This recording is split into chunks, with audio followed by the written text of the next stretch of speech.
जानेंगे आज की बड़ी खबरों में कैसे बढ़ी भारत चीन नजदीकी, मोदी जिनपिंग मुलाकात के बाद गाजा पर हमला क्यों हुआ और ट्रंप की शांति योजना कैसे फेल हुई।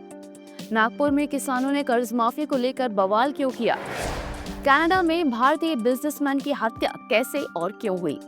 चीन ने पानी के नीचे डेटा सेंटर क्यों और कैसे बनाया। साथ ही देखेंगे माइक्रोसॉफ्ट ने ओपन एआई की हिस्सेदारी कब और क्यों खरीदी। ऐसे ही तमाम खबरों पर करेंगे विस्तार से चर्चा। नमस्कार, स्वागत है आपका सूत्रा नेटवर्क में। भारत और चीन के बीच सीमा विवाद पर एक बार फिर बातचीत शुरू हुई। चीन के रक्षा मंत्रालय के अनुसार दोनों देशों की सेनाओं ने पश्चिमी सीमा क्षेत्र में नियंत्रण और प्रबंधन को लेकर गहन और खुली चर्चा की। मंत्रालय ने बताया कि भारत और चीन अब सैन्य और कूटनीतिक चैनलों के जरिए संवाद जारी रखेंगे। ये बातचीत ऐसे समय में हुई है जब दोनों देशों के रिश्तों में धीरे धीरे सुधार देखने को मिल रहा है। 2020 में गलवान घाटी में हुए संघर्ष के बाद संबंधों में भारी तनाव आ गया था। हालांकि हाल के महीनों में कई सकारात्मक संकेत देखने को मिले हैं। हाल ही में कोलकाता और ग्वांगझू के बीच सीधी उड़ानें दोबारा शुरू हुई, जिसे दोनों देशों ने संबंध सुधार की दिशा में अहम कदम बताया। प्रधानमंत्री नरेंद्र मोदी ने भी चीन के तियानजिन शहर में आयोजित शंघाई सहयोग संगठन सम्मेलन में हिस्सा लिया, जहां उनकी मुलाकात चीनी राष्ट्रपति शी जिनपिंग से हुई। जिनपिंग ने ड्रैगन और हाथी के साथ आने का प्रतीकात्मक संदेश देते हुए आपसी विश्वास और सहयोग बढ़ाने की अपील की। ये वार्ता एशिया में स्थिरता और भारत चीन संबंधों के पुनर्निर्माण की दिशा में महत्वपूर्ण मानी जा रही है। इसराइल ने एक बार फिर गाजा पर जोरदार हवाई हमला किया है, जिसमें अब तक 30 से ज्यादा लोगों की मौत हो चुकी है। प्रधानमंत्री बेंजामिन नेतन्याहू के आदेश पर इजरायली सेना ने ये कार्रवाई की। बताया जा रहा है कि ये हमला हमास द्वारा बार बार किए जा रहे अटैकों के जवाब में किया गया। रिपोर्ट्स के मुताबिक गाजा में हुई इस एयर स्ट्राइक में 33 लोगों की मौत और कई के घायल होने की पुष्टि हुई है। रक्षा मंत्री इजराइल कार्ड्स ने हमास पर इजरायली सैनिकों पर हमले और बंधकों को लौटाने की शर्त तोड़ने का आरोप लगाया। वहीं हमास ने सभी आरोपों से इनकार करते हुए कहा कि उसने किसी समझौते का उल्लंघन नहीं किया। प्रधानमंत्री नेतन्याहू ने हमास पर सीज फायर तोड़ने और ट्रंप के शांति समझौते की अनदेखी करने का आरोप लगाया। उन्होंने कहा कि हमास ने बंधकों को लौटाने से इनकार कर समझौते को कमजोर किया। अमेरिकी राष्ट्रपति डोनाल्ड ट्रंप के मध्यस्थता से हुआ ये शांति समझौता अब पूरी तरह से विफल माना जा रहा है। ट्रंप ने दोनों पक्षों को रोकने के लिए 10 प्रमुख बिंदुओं वाला समझौता तैयार किया था, लेकिन ताजा मामले के साथ उस पर फिर पानी फिर गया है। महाराष्ट्र के नागपुर में किसानों का कर्ज माफी को लेकर आंदोलन दूसरे दिन भी जारी रहा। हजारों किसानों ने राष्ट्रीय राजमार्ग 44 को जाम कर दिया, जो नागपुर को हैदराबाद से जोड़ता है। प्रदर्शन का नेतृत्व पूर्व मंत्री और प्रहार पार्टी के नेता बच्चू कडू कर रहे हैं। आंदोलनकारियों ने चेतावनी दी है कि अगर सरकार ने मांगे नहीं मानी तो वे ट्रेनों को रोकेंगे। किसानों का आरोप है कि सरकार बार बार वादा करने के बावजूद कर्ज माफ नहीं कर रही और सूखे से जूझ रहे किसानों को पर्याप्त राहत नहीं दी जा रही। बच्चू कडू ने कहा कि किसानों पर कर्ज का बोझ बढ़ता जा रहा है। अगर राज्य सरकार के पास पैसा नहीं है तो केंद्र सरकार को मदद करनी चाहिए। उन्होंने राज्य सरकार पर तीखा हमला करते हुए कहा कि मुख्यमंत्री के पास किसानों से मिलने का भी समय नहीं, ना तो फसलों को पूरा दाम मिल रहा है, न बोनस की घोषणा लागू हो रही है। कडू ने दावा किया कि वर्तमान में 1.5 लाख से ज्यादा किसान सड़कों पर है और जल्द ही आंदोलन और व्यापक रूप ले सकता है। नागपुर और आसपास के इलाकों में यातायात पूरी तरह प्रभावित है। कनाडा के सरी शहर में पंजाब मूल के प्रमुख बिजनेसमैन दर्शन सिंह साहसी की गोली मारकर हत्या कर दी गई। वारदात उनके घर के बाहर हुई जब वे सुबह निवास से बाहर निकले। पुलिस ने हत्या के मामले की जांच शुरू कर दी और इसमें फिरौती का एंगल सामने आ रहा है। जानकारी के अनुसार दर्शन सिंह को कुछ समय से धमकियां मिल रही थी, लेकिन उन्होंने उन्हें गंभीरता से नहीं लिया था। पुलिस का मानना है कि यह हत्या संगठित अपराध से जुड़ी हो सकती है। दर्शन सिंह कपड़ा रिसाइकलिंग के बड़े कारोबारी थे और उनकी फैक्ट्री में सैकड़ों लोग काम करते थे। उन्होंने अपनी मेहनत के दम पर कनाडा में एक बड़ा बिजनेस साम्राज्य खड़ा किया। मूल रूप से पंजाब के लुधियाना जिले के दौराहा इलाके के निवासी दर्शन सिंह समुदाय में सम्मानित व्यक्ति माने जाते थे और समाज सेवा व दान कार्यों में सक्रिय थे। उनकी मौत से कनाडा में बसे भारतीय समुदाय में गहरा शोक है। कई स्थानीय संगठनों ने कनाडाई पुलिस से अपराधियों की जल्द गिरफ्तारी की मांग की है। चीन ने टेक्नोलॉजी के क्षेत्र में नया इतिहास रचते हुए दुनिया का पहला अंडर वाटर डेटा सेंटर तैयार किया। शंघाई के लिनगैंग स्पेशल एरिया में बने इस डेटा सेंटर का पहला चरण पूरा हो गया है। करीब 226 मिलियन डॉलर की लागत से बने इस प्रोजेक्ट को भविष्य का एनर्जी एफिशिएंट कंप्यूटिंग हब कहा जा रहा है।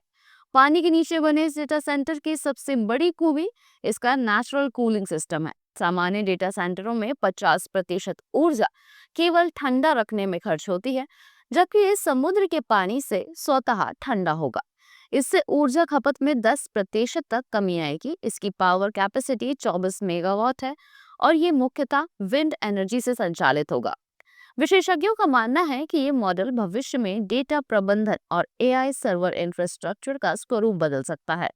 इसी बीच ओपन एआई ने अमेरिका से ऊर्जा क्षमता बढ़ाने की मांग की ताकि वे चीन की तेज रफ्तार एआई रेस में पीछे न रह जाएं। टेक जगत में एक ऐतिहासिक कदम उठाते हुए माइक्रोसॉफ्ट ने ओपन एआई में 27% हिस्सेदारी खरीदने का फैसला किया।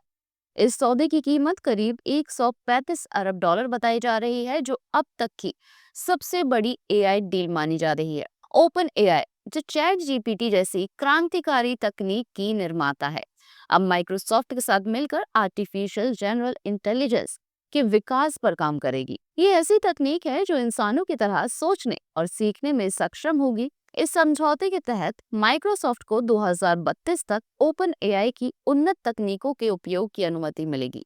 इस खबर के बाद माइक्रोसॉफ्ट के शेयरों में 4.2% की तेजी दर्ज की गई। ओपन एआई, जो पहले एक गैर लाभकारी संस्था थी, अब एआई तकनीक के वैश्विक विस्तार के लिए अपने व्यवसायिक मॉडल को बदल रही है। ये डील एआई के भविष्य की दिशा तय कर सकती है। भारतीय वायुसेना की ताकत अब और बढ़ने वाली है। भारत जल्द ही इजराइल से 6 नए मिड एयर रिफ्यूलिंग एयरक्राफ्ट खरीदने जा रहा है। करीब 8,000 करोड़ रुपए की ये डील अंतिम चरण में है। ये समझौता भारत और इजराइल के बीच रणनीतिक सहयोग को और मजबूत करेगा। रिपोर्ट्स के मुताबिक Israel aircraft industries second hand Boeing 768 विमानों को मॉडिफाई कर उन्हें मिड एयर रिफ्यूलिंग एयरक्राफ्ट में बदल रही है। ये विमान हवा में ही लड़ाकू विमानों को ईंधन भरने में सक्षम होंगे, जिससे भारतीय फाइटर जेट्स की रेंज और ऑपरेशनल क्षमता कई गुना बढ़ जाएगी। इस डील में 30% मेक इन इंडिया सामग्री का इस्तेमाल किया जाएगा। रूस और यूरोप की कई कंपनियां इस रेस में थी, लेकिन इजराइल ने तकनीकी और स्थानीय उत्पादन की शर्तें पूरी की। भारत पिछले 15 सालों से नए टैंकर विमानों की तलाश में था। अब यह प्रोजेक्ट आगे बढ़ने से वायुसेना के पुराने विमानों को हटाकर आधुनिक बेड़ा तैयार किया जा सकेगा। सैन्य विशेषज्ञों का मानना है कि इन एयरक्राफ्ट्स के आने से भारत की हवाई क्षमता में जबरदस्त इजाफा होगा, जिससे चीन और पाकिस्तान दोनों की मुश्किलें बढ़ जाएंगी। बंगाल की खाड़ी से उठा चक्रवाती तूफान मोन्था मंगलवार शाम आंध्र प्रदेश के तट से टकराया, जिससे तटीय इलाकों में भारी तबाही मच गई। करीब 100 किलोमीटर प्रति घंटे की रफ्तार से चली हवाओं ने कई घर और पेड़ गिरा दिए। आंध्र के कोनासीमा जिले में पेड़ गिरने से एक महिला की मौत हुई। मौसम विभाग के अनुसार मोन्था बुधवार सुबह उड़ीसा पहुंचने की संभावना है। तूफान के चलते आंध्र, उड़ीसा, तमिलनाडु और पश्चिम बंगाल में तेज हवाएं और भारी बारिश जारी रहेगी। अब तक 52 उड़ानें और 120 ट्रेनें रद्द करनी पड़ी हैं। लगभग 38,000 हेक्टेयर फसलें और 1.38 लाख हेक्टेयर बागवानी क्षेत्र नष्ट हुए हैं। सरकार ने राहत कार्य तेज कर दिए हैं। 76,000 लोगों को राहत शिविरों में शिफ्ट किया गया। उड़ीसा में 800 राहत केंद्र और एनडीआरएफ की 45 टीमें तैनात हैं। तटीय लोगों को समुद्र से दूर रहने की सलाह दी गई है। पाकिस्तान क्रिकेट में एक और बड़ा ड्रामा सामने आया है। जी हाँ, टीम के विकेट कीपर बल्लेबाज मोहम्मद रिजवान ने पीसीबी के सेंट्रल कॉन्ट्रैक्ट पर साइन करने से इनकार कर दिया। रिपोर्ट्स के मुताबिक कुछ पर्सनल डिमांड्स पूरी न होने पर रिजवान ने एक कदम उठाया। ए स्पोर्ट्स की रिपोर्ट के अनुसार रिजवान 29 खिलाड़ियों में अकेले हैं जिन्होंने अभी तक कॉन्ट्रैक्ट साइन नहीं किया।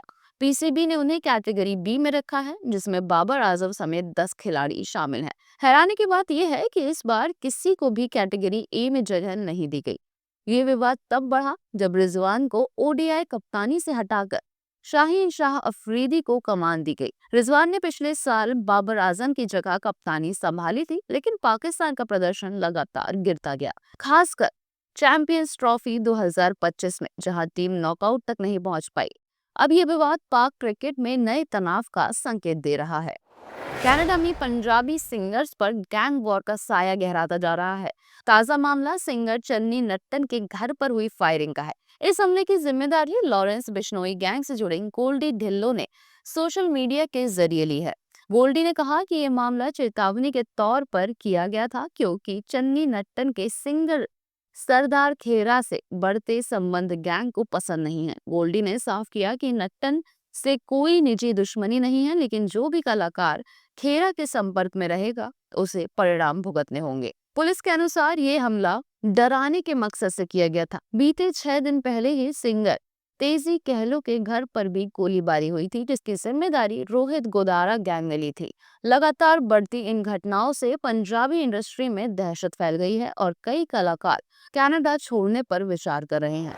ऐसे ही और भी तमाम खबरों को जानने के लिए सब्सक्राइब करें, बेल आइकन को प्रेस करें और विजिट करें हमारी website. Travel India secret sites with Ramayana club, expert guides, comfortable rides and unforgettable pilgrimages await. Visit our website.